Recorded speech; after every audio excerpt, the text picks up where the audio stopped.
It's in an industry where the average life expectancy of a brand is 3 to 5 years. For an iconic brand, it's the gutsiest thing you can do. It's the nostalgia of being a kid again.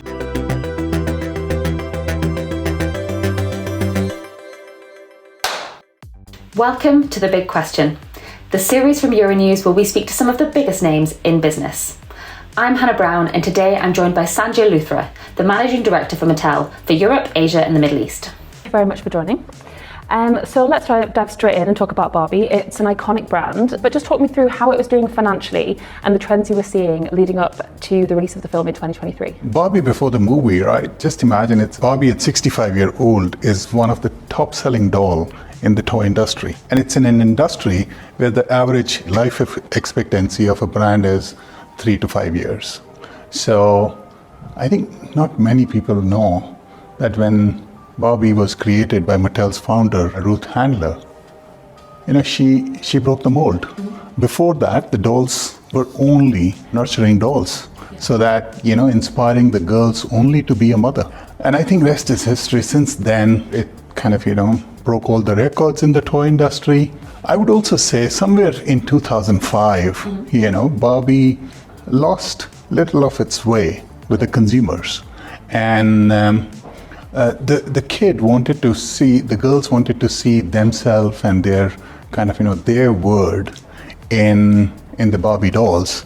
And we were not in sync with that. So what we did is we recontextualized the whole Barbie brand to its core brand purpose, which is to inspire the limitless potential in every girl. We changed everything. We changed the packaging, we changed messaging to the consumer. We also changed the product. It's, to do that for an iconic brand, it's the gutsiest thing you can do. And that's what we did. We diversified Barbie's shape. And today, if you look at Barbie, it comes in 180 different forms and shapes. Wow. Since then, we have gone from strength to strength. It is #1 toy in the doll category. It's also, as a licensor, we deal with multiple categories and it leads in multiple categories there. And I think we did all of this before the movie.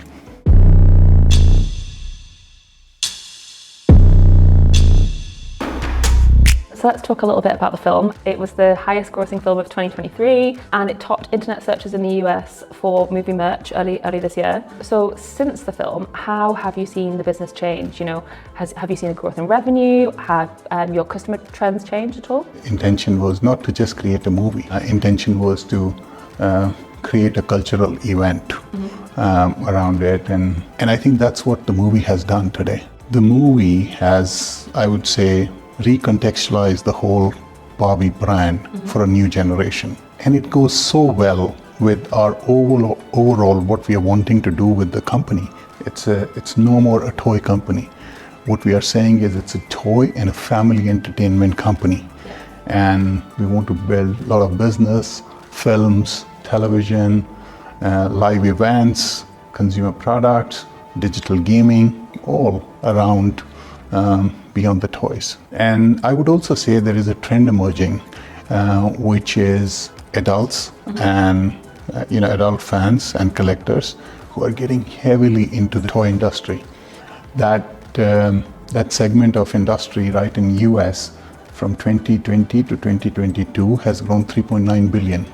Wow. Even in Europe, during the same period, that industry has grown by 1 billion. Young and adult fans, they want to connect with their childhood memories. They see nostalgia in that. These collectors need much more detailed product. So there is a new trend emerging there. And how do you plan to keep this kind of older demographic engaged going forward?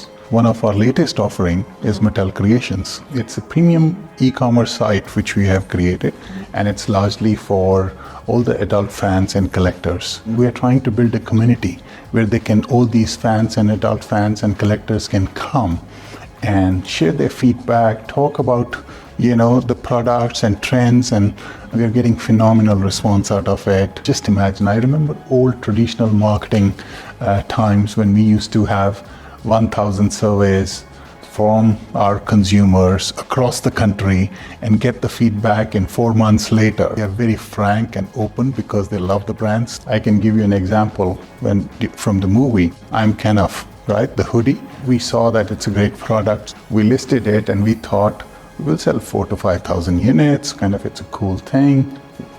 And in first 10 days, Hannah, I can't tell you, we sold 100,000 units.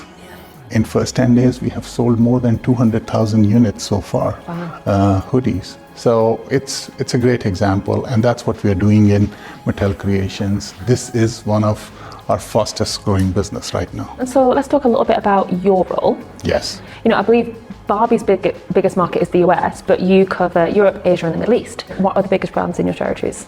EMEA, I would say, is a diverse, but it's a vibrant, I will call it, region. And I'm very excited, right? I love this region, the diversity of it, multi-currency, multi-language, multicultural. So Barbie is the largest brand in our business, and Hot Wheels is a close number 2 brand. And it's, I would say that Europe as a region is also very games-focused market. So games and Uno is a massive brand for us. Where is your biggest growing market right now? And UK, Germany, and France, these are the 3 leading markets in the region. And if Turkey and Poland are 2 of our fastest growing markets.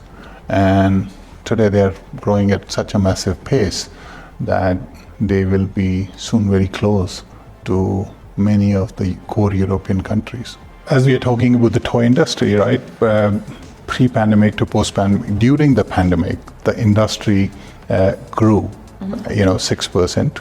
And then for the last 1 year, it has gone back to the pre-pandemic levels. Okay. But Mattel has continuously grown during that time. We have, outpaced the that market growth at a much faster pace. The published numbers are we are growing at, during that period, we have grown at 19%. And finally, on a personal level, what is it that you love about working in the toy industry? It's the nostalgia of being a kid again. Every day, it's such a purpose-driven industry. I can't think of working in any other industry, right? I have been in the industry for 22 years. One thing I love the most is when I connect with any kid in seconds. That's the beauty, and I love that part of it. Okay, brilliant. Well, thank you so much for your time today. It's been really, really fascinating to chat to you. Anna, it's a pleasure. Thank you very much.